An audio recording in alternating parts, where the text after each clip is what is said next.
أعوذ بالله من الشيطان الرجيم.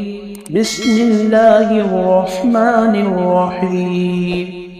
آمن الرسول بما أنزل إليه من ربه والمؤمنون كل آمن بالله وملائكته وكتبه ورسله لا نفرق بين أحد من رسله وقالوا سمعنا وأطعنا غفرانك ربنا وإليك المصير.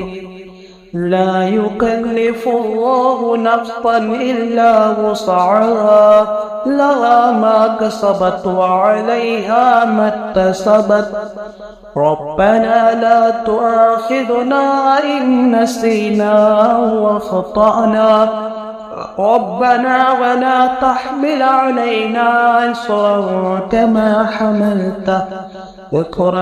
كما حملته على الذين من قبلنا ربنا ولا تحملنا ما لا طاقة لنا به واعف عنا واغفر لنا وارحمنا أنت مولانا فانصرنا على القوم الكافرين.